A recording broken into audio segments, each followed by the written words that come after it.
伫这个高雄的桥仔头设科学园区，是去年大选蔡总统提出的政见。中央真正有来补助高雄5亿外。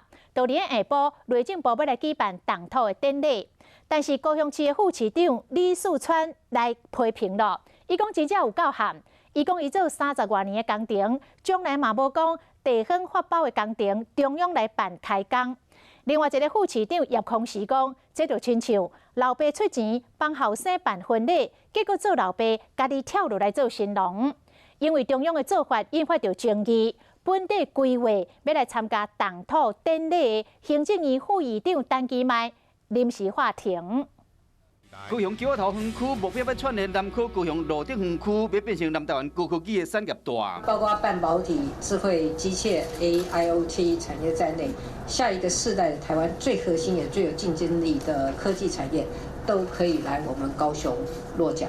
今年5月，总统蔡英文伫行政院副院长陈其迈陪同之下，视察预定地，有可能伫2025年动土开工。即马必须要先做另外道路的拓宽，中央补助高雄市政府的经费陆续到位。内政部先排定拓宽工程动土典礼，引起高雄市2位副市长的批评。叶匡时伫面试顶面写讲，高雄市政府发包，哪会中央家己咧开工？秘书是老爸补助后生的结婚费用，煞变新郎。我做30几年的工程，从来没有说我们发包的工程中央来这个办开工，我真的是感觉很丑。引起批评了后，可能是惊争议扩大。行政院副院长陈其迈本来排定出席动土典礼嘛，临时取消。桥仔头科学园区高雄的重大建设进前总统视察进度，高雄市长韩国瑜甲4位副市长拢总无到位，即马却为了什么人来动土引起论战。